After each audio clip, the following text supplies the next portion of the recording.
오늘 우리에게 주신 하나님의 말씀은 요한복음 3장 16절의 말씀입니다.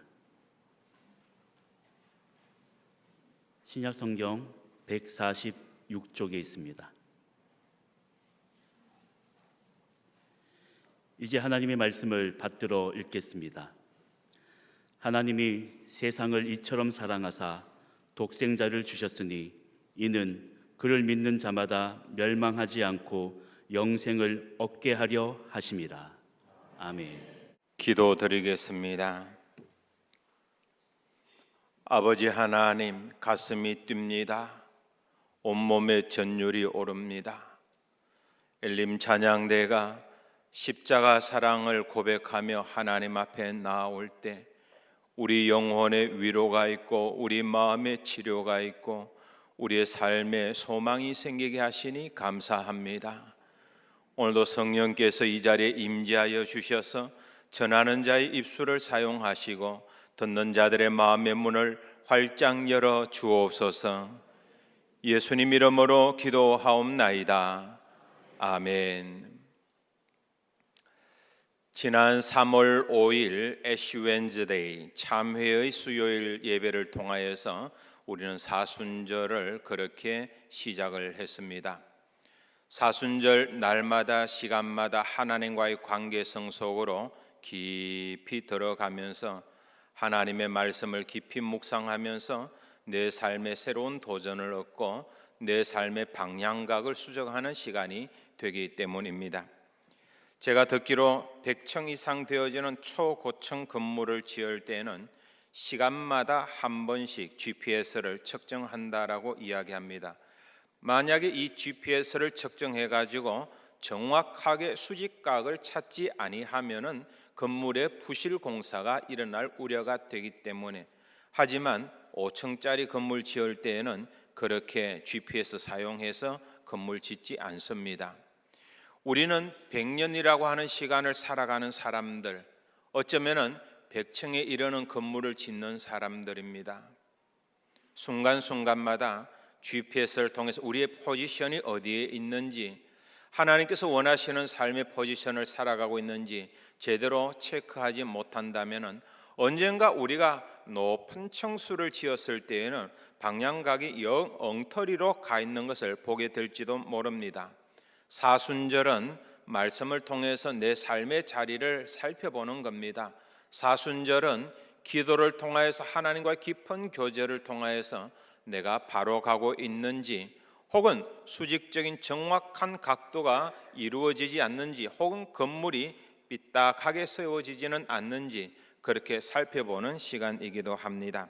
그때마다 하나님과의 교신을 통하여서 우리의 삶의 방향각을 수정하는 가운데 하나님께서 기뻐하시는 아름다운 삶의 목표를 향해 나아가는 저와 여러분 되시기를 주님의 이름으로 간절히 소원합니다. 성경에서 가장 중요한 구절, 요한복음 3장 16절에는 하나님께서 인간을 얼마나 사랑하시는지 그 사랑의 정도에 대해 가지고 이야기하고 있죠. 우리 오늘 본문을 한번 다 같이 한 목소리로 읽어보도록 하겠습니다. 하나님이 세상을 이처럼 사랑하사 독생자를 주셨으니 이는 그를 믿는 자마다 멸망하지 않고 영생을 얻게 하려 하심이라. 아멘.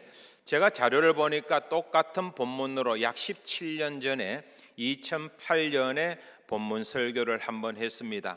오늘은 조금 방향은 다르게 다음 주와 함께 두 주간에 걸쳐 가지고 선물을 보면 사랑이 보인다라고 하는 제목으로 말씀을 전하고자 합니다. 그때 사용했던 예화가 너무 저한테는 강력한 것이었기 때문에 한 번 더 여러분들에게 들려줍니다. 아주 인상 깊게 봤던 다큐멘터리입니다. 비 오는 날 밤이면 꼭 닭 한 마리가 죽어나가는 농가가 있습니다. 아무런 외상이 없는데 그냥 갑자기 죽어나갑니다. 닭장 옆에는 개집이 있었는데 이 개도 전혀 짖지 않았고 무슨 일 때문에 닭이 죽어나가는지 주인이 아주 궁금해합니다. 그러다가 TV 프로그램 가운데 이상한 일만 추적하는 세상에 이런 일이라고 하는 SBS 프로그램이 있었는데 그 팀에다가 문의를 해가지고 이 일의 해결책을 찾고자 합니다. 이 팀들이 와가지고 CCTV를 닭장에 설치를 합니다. 문제는 비 오는 날 밤이기 때문에 오래 기다려야 됩니다. 드디어 비 오는 날 밤이 되었습니다. 닭장안을 살펴보는데 그 캄캄한 가운데, 이런 이야기는 저녁에 해야 되는데, 이 캄캄한 가운데 비가 오는데 닭들에게는 아무 이상이 없습니다. 근데 어느 한순간 닭 한 마리가 날개를 쁘덕쁘덕 하더니만은 툭 고꾸라지더니 죽어버립니다. 그래서 수의학자들과 당시에 방송계에 연관 있는 사람들과 여러 가지 의논을 하면서 도대체 왜 이런 일이 일어나는가, 한 조류 연구학자의 메시지를 통해 가지고 우리는 해결책을 찾게 되었는데, 그게 쥐 때문에 그렇다는 거예요. 어느 한 섬이 있습니다. 조류학자가 새들을 연구하기 위해서 그 섬을 방문을 했습니다. 많은 둥지가 있었고 그 둥지들에는 많은 새들이 이제 자리를 잡고 있는데, 큰 새가 둥지를 틀고 있는 그 자리 주변으로 쥐들이 왔다 갔다 합니다. 보통 새와 쥐는 천적 관계이기 때문에 가만히 두지 않습니다. 그런데 이 새가 가만히 있는 거예요. 그 쥐가 살금살금 새한테 다가가더니만은 이 항문 있는 데로 가가지고 깔근깔근 하는 거예요. 그런데도 새는 가만히, 조류학자는 이게 너무 신기해가지고 계속적으로 이 장면을 관찰하기 시작합니다.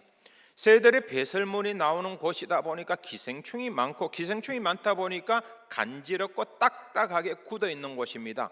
그런데 쥐가 와가지고 갈근갈근 해주니까 요게 간지러움도 사라지고 어느 정도 딱딱한 것도 없어지고 하니까 기분이 좋은 거예요. 기분이 좋으니까 쥐가 왔다 갔다 하지만 가만히 놔두는 겁니다. 시간이 오래 지났습니다.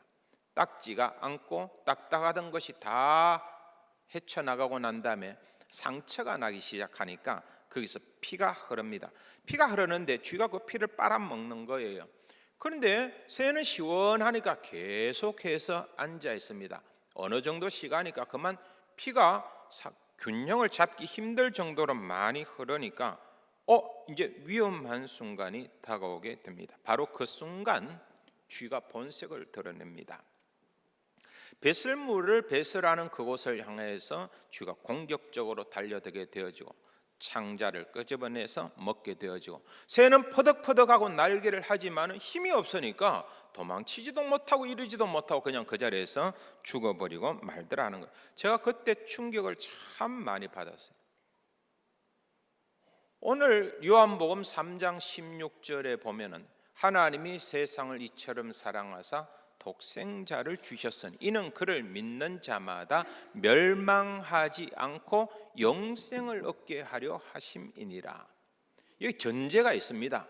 멸망하지 않고 영생을 얻는다라고 하는 전제는 뭡니까? 멸망한다는 거예요. 사람의 자리가 죽음의 자리이고 사람의 자리가 멸망의 자리라는 겁니다.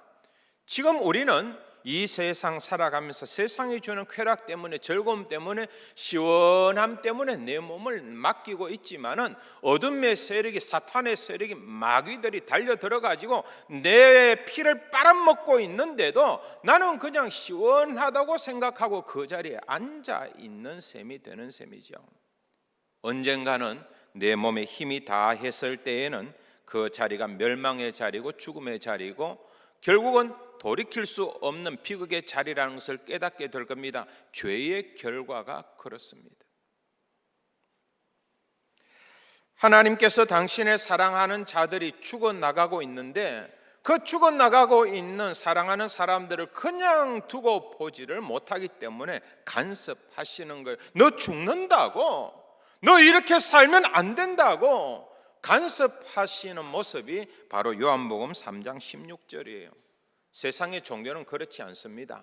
세상의 종교는 인간의 가능성을 이야기하기 때문에 선한 일을 하거나 돌을 닦게 되어지면 부처가 되거나 성인이 돼서 성자가 된다라고 인간의 가능성에다가 자꾸만 초점을 맞춰서 이야기를 합니다. 성경은 모든 사람이 죄를 범하였음에 딱 한마디 말로 인간을 규정하게 됩니다. 하나님의 형상으로 지음받은 사람이지만은 죄를 범한 것이 인간의 정체성이라는 거예요. 인간의 정체성이 죄의 자리에 있다는 겁니다. 죄의 자리에 있다는 것은 빨리 해결해야 될 문제를 소유하고 있다는 것과 동일한 말이죠. 우리는 진화론에 대해서 잘 알고 있습니다. 원숭이가 진화해서 사람이 되었다. 그런 입장에서 우리 사람을 바라보면은 대단히 우리는, 저와 여러분은 대단히 우아해진 존재들입니다. 그런데 성경은 이야기하죠. 모든 사람이 죄를 범하였음에 하나님의 형상이 망가진 자들이다라고 이야기합니다. 그렇다면 그 입장에서 우리를 바라본다면 우리는 상당히 망가진 존재들입니다. 우리는 사람을 볼 때 두 가지 카테고리에서 볼 수밖에 없어요. 대단히 우아해진 존재로 보든지 아니면 하나님의 거룩함이 망가진 존재로 보든지 둘 중에 하나로 볼 수밖에 없습니다. 성경은 이야기합니다. 망가진 존재, 하나님의 형상을 잃어버린 존재, 죄된 존재, 그렇기 때문에 인간에게는 소망이 없다는 겁니다. 멸망의 자리에 있고 죽음의 자리에 있다는 겁니다. 우리에게 유일한 길은 예수를 믿음으로써 구원 얻는 길, 예수 믿음으로써 천국 가는 길, 그 길밖에 없다라고 우리는 외치고 또 이야기합니다. 소망이 없다고, 예수 이외에 소망이 없다고 말합니다. 세상 사람들이 이야기합니다. 그렇기 때문에 기독교는 편협하다고. 왜 그렇게 좁게 보느냐고. 불교면 어떻고, 마오메시면 어떻고, 이슬람이 어떻고, 힌두교면 어떻고, 샤머니즘은, 토테미즘은 어떠냐고. 다 하나님 믿는 건데 그냥 편안하게 느긋하게 살다가 그냥 이웃 사랑하면서 살면 되지 않느냐라고 이야기를 합니다. 저도 그런 생각을 좀 해봤어요. 한때는 하나님 너무 쫀쫀한 거 아니냐, 좀 느긋하게 말이지 모든 종교를 포용하고 그러면 될 건데, 마치 꼬장꼬장한 할아버지처럼 너 잘못했어, 이거 잘못했어, 너 죄인이야, 뭐 이런 이야기만 자꾸 하고 있으니까 뭐 하나님 너무 꼬장꼬장한 할아버지 같고 하나님이 이해가 안 되는 점도 있었습니다. 그런데 그러다가 어느 날 제가 하나님에게 고맙다는 생각이 들었습니다. 하나님께서 그 거룩하신 분이 편협한 신이라고 하는 비난을 들으면서까지도 우리를 향해서 너는 죄인이라고 말씀하시는 그 말씀 속에는 하나님의 사랑이 있다는 것을 제가 알았기 때문에 그렇습니다. 한 40대 되는 부인이 배가 아파가지고 병원에 갔어요. 의사가 말합니다. 과로가 너무 심해가지고 육체적인 탈진 상황 때문에 이런 증세가 나타나니까 조금 쉬면서 릴렉스하게 되면 좀 괜찮아요. 진짜 괜찮아졌어요. 한 3개월 있다가 또 배가 아파요.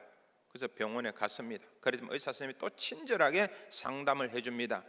당신이 스트레스가 너무 많아서 그렇다. 뭐 때문에 스트레스가 이렇게 많은지 모르겠는데 스트레스성 과민성 대장염이다. 그러니까 스트레스 좀 받지 말고 운동도 좀 하고 햇빛도 좀 걸어 다니고 그러면은 이 배 아픈 게 좀 나아질 거다. 약을 처방해 줄게. 약을 처방 받았습니다. 좀 괜찮아진 것 같아요. 3개월 있으니까 또 아파요. 병원에 갔습니다. 병원에 갔더니만 한번 좀 진짜 검사를 해보자. 그러더니 이 배에 물혹이 있네. 그런데 물혹이라고 하는 게 이게 생겼다가 없어졌다가 생겼다 하는 거기 때문에 또 이게 없어질 수 있으니까 너무 근심하지 말고 좀 추적 관찰하면서 얼마 후에 한번 살펴보도록 한 다음에 한번 더 자세하게 살펴보자. 없어질 수 있다 하니까 또 마음의 평안을 얻고 또 집으로 돌아갔습니다. 그리고 몇 개월 후에 하혈이 시작되어졌어요. 병원에 갔습니다.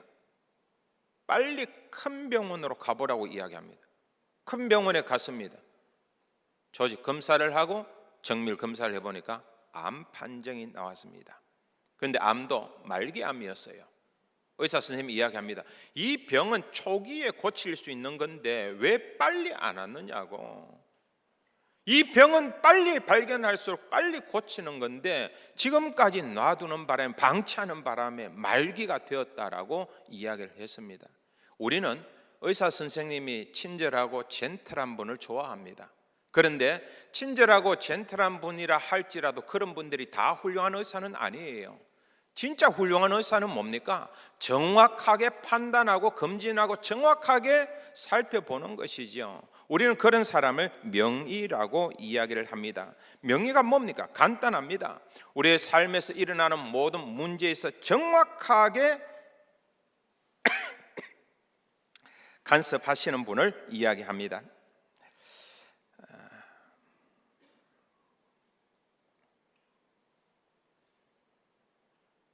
제가 일부 예배 때에 따님을 위해서 오랫동안 기도하신 분이 계셨는데 그분이 저 뒤쪽에 앉았는데 따님하고 예배 참석한 거예요. 그래서 얼마나 기쁜지 예배 끝나고 난 다음에 이런저런 이야기를 나누니까 목사님, 드디어 우리 딸이 오늘부터 교회에 나오기로 했습니다. 얼마나 감사한지 축하를 해주고 이야기를 했습니다. 예수님의 생명을 전하는 것은 중요합니다. 너 그 자리에 있으면 죽는다고, 빨리 나와야 된다고, 예수를 믿어야만이 새 생명 얻는다라고 이야기를 해야 됩니다. 저는 저와 여러분이 그렇게 예수를 전하는 가운데 바른 소리 전하는 정확한 판단을 하는, 진단을 하는 가운데 생명은 예수에게 있다는 것, 생명은 하나님에게 있다는 것, 그러므로 너는 빨리 멸망의 자리, 죽음의 자리를 나와가지고 생명의 자리에 왔다는 그 정확한 말이 저와 여러분에게 입술에 있기를 주님의 이름으로 간절히 소원합니다. 그러면서 한 가지 아니 하나님이 뭐가 아쉬워가지고 사람들에게 그렇게 관심이 있어요? 여러분 개미에게 관심이 있습니까? 개미가 기쁜지 슬픈지, 개미가 아픈지 뭐 관심이 있어요? 천지를 창조하신 하나님께서 사람이 죽든 살든 그건 무슨 상관이 있어요? 하나님 하나님의 자리에 계시고 인간이 인간의 자리에 있으면 되는 거죠. 왜 하나님께서 그렇게 간섭하시고 관심을 쏟느냐 그 말입니다. 그건 오늘 본문을 가만히 보면 이해가 돼요. 하나님이 세상을 이처럼 뭐하사? 사랑하사. 하나님이 세상을 사랑하기 때문입니다. 세상이 어떤 세상입니까? 창세기에 보면 하나님께서 만드신 세상입니다. 창세기 1장 1절에 보면은 태초에 하나님이 천지를 창조하시니라. 요걸 3절로 확대해 가지고 분석해 놓은 것이 요한복음 1장 1절에서 3절의 말씀입니다. 요한복음 1장 1절에 보면 태초에 말씀이 계시니라. 이 말씀이 하나님과 함께 계셨으니 이 말씀은 곧 하나님이시니라. 그가 태초에 하나님과 함께 계셨고, 3절은 우리 다 같이 한번 읽어보겠습니다. 만물이 그로 말미암아 지은 바 되었으니 지은 것이 하나도 그가 없이는 된 것이 없느니라. 아멘.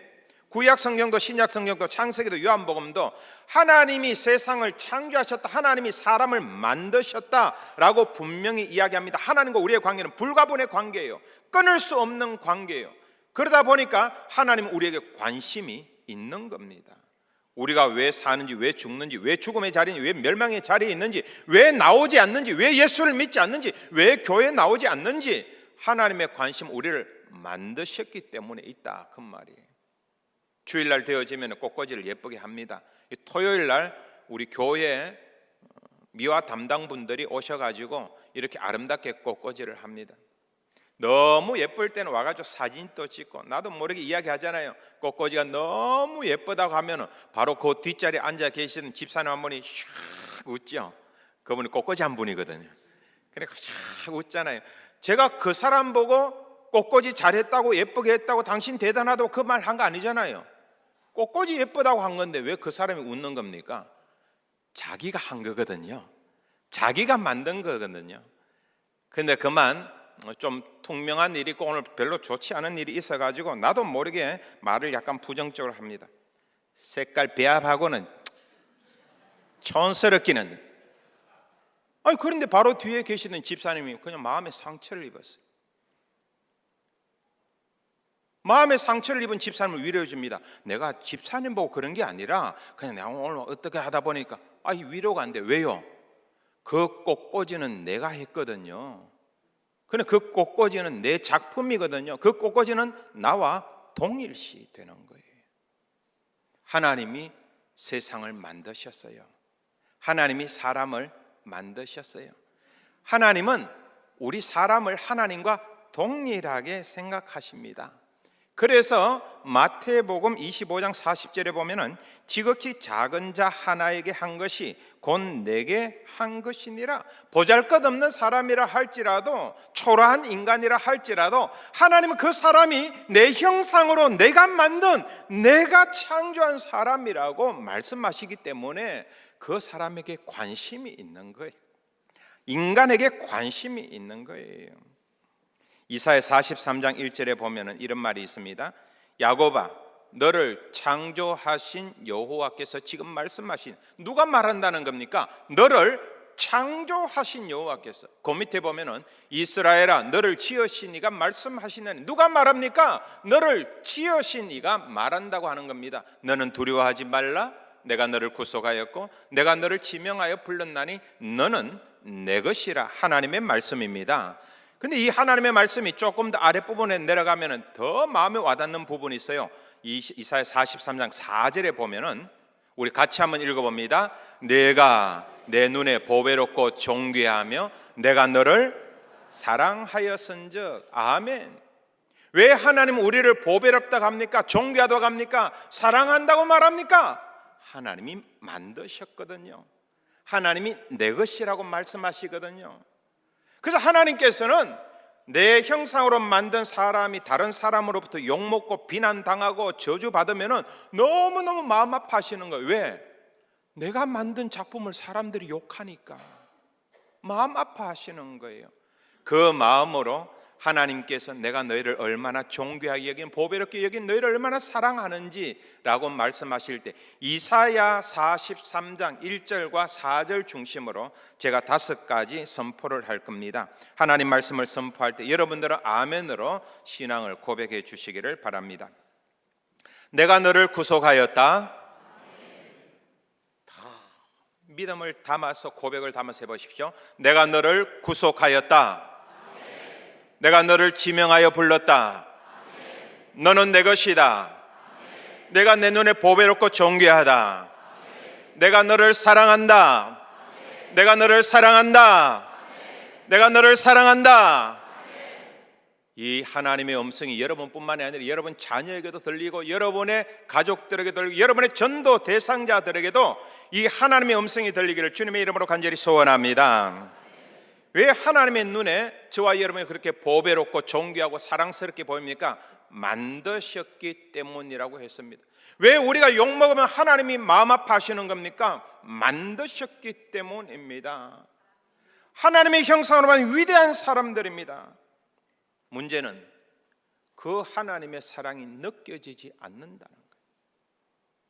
엄마와 아들이 심하게 다퉜습니다. 내가 지를 얼마나 사랑하는데 아들이 하는 말이 엄마의 사랑이 느껴지지 않아. 이게 문제예요. 하나님은 사랑한다고 말씀하시는데 남편은 사랑한다고 이야기하는데 남편의 사랑이 느껴지지 않아요. 하나님의 사랑이 느껴지지 않아요. 내가 그 사람을 얼마나 사랑하는지 정확한 바로미터 측정기가 있으면 차라리 측정했으면 좋겠습니다. 그 사람이 나를 얼마나 사랑하는지 사랑을 확인할 수 있는 방법이 없어요. 그런데 성경을 가만히 읽어본 방법 중에 하나가 있습니다. 그 사람의 선물을 보면은 그 사람의 사랑을 알 수가 있습니다. 하나님이 세상을 이처럼 사랑하사, 그 다음 잘 보세요. 뭘 주셨으니라고 되어 있습니까?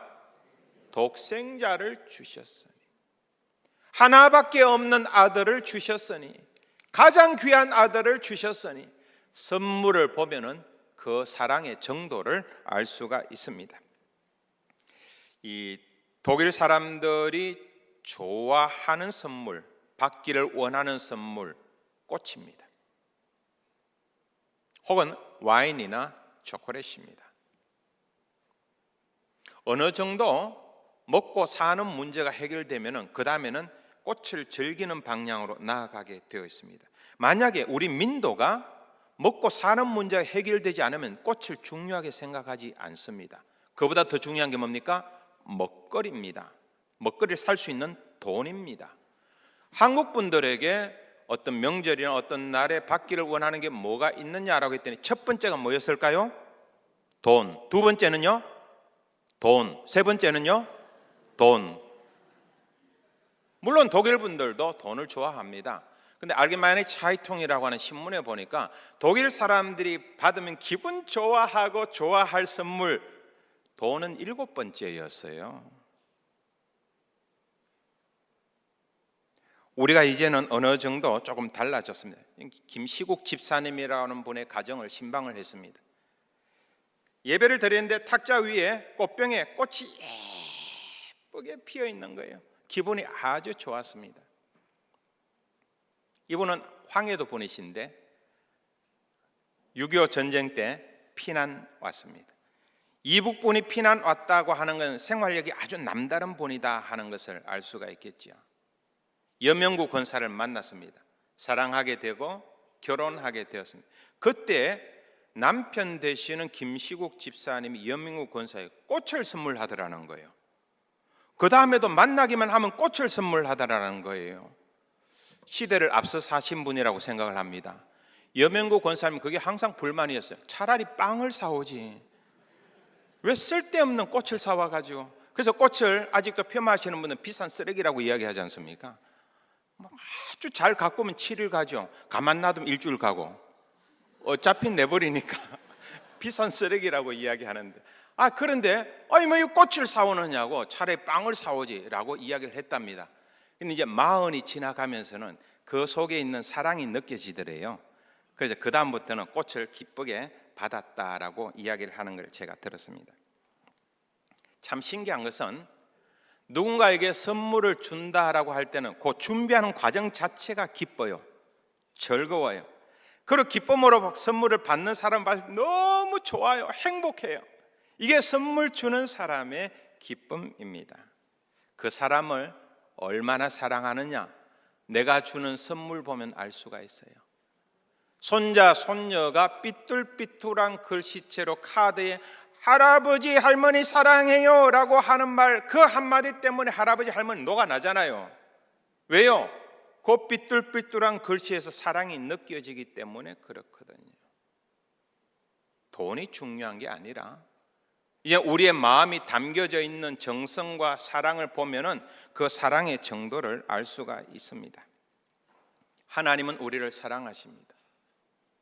천지를 만드시고 만물을 만드시고 우리에게 주시면서 너 마음껏 사용하라고, 너 마음껏 누리라고 말씀하십니다. 공기를 주시고 물을 주시면서 너 마음껏 사용하라고 말씀하십니다. 인간이 감사하지 못하고 고마우지 못하니까 하나님께서 고민을 하시다가 나중에 독생자 외아들까지 주시는 거예요. 내가 독생자를 주면, 외아들을 주면은 너희들을 향한 내 사랑을 알겠니? 그런 마음으로 예수님을 주시는 거예요. 선물을 보면 사랑을 알 수 있습니다. 하나님은 우리를 사랑하시기 때문에 독생자를 주신 겁니다. 김시국 집사님은 암 환자입니다. 폐에 암덩어리가 3개가 있습니다. 간에 2개가 있습니다. 전립선에 하나가 있습니다. 그 흔적 때문에 투병을 하고 항암을 하는 가운데 있습니다. 그런데 신방 예배를 드리는데 얼마나 얼굴이 밝은지, 저는 우리 교회 암 투병하시는 분들이 다 김시국 집사님처럼 그렇게 됐으면 좋겠어요. 3군데 번지라는 말이 아니라 얼굴이 환하게, 그냥 암은 친구라는 겁니다. 암은 같이 가라는 거, 같이 간다는 겁니다. 그러고 난 다음에 예배를 드리는 찬송을 부르는데 이분이 얼마나 크게 부르는지 제가 깜짝 놀랐어요. 예배 끝나고 난 다음에 찬송가를 참 열정적으로 잘 부르시네 하니까 자기가 목사님, 제가 뭐 아는 건 없고 하지만은 찬송가 하나만큼은 크게 부릅니다. 왜? 제가 크게 불러야 하나님께 올라가기 때문에. 지붕을 뚫고 올라가는 거예요, 찬송가 소리가. 그래서 이분이 참 믿음이 대단한 분이구나. 얼마나 도전받았는지 몰라요. 그래서 이제 하늘 가는 밝은 길이 찬송가 부르고 난 다음에 저희들이 이제 인생을 정리하는 것에 관해 가지고 조금 이야기를 나누었습니다. 그럴 때니 김시국 집사님이 이런 이야기를 합니다. 목사님, 저는 지금 죽어도 하나님 앞에 감사합니다. 문제가 없습니다. 하늘나라 가기 때문에 걱정하지 않습니다. 단 아쉬운 것은 이제 가족하고 헤어져가지고 만나지 못한다. 이게 조금 아쉽지. 저는 죽는 것에 대해서는 전혀 두려워하지 않습니다. 저는 암 환자로서 그렇게 말씀하시는 분은 제 어머님 말고 2번째로 보는 것 같아요. 대단한 믿음이에요.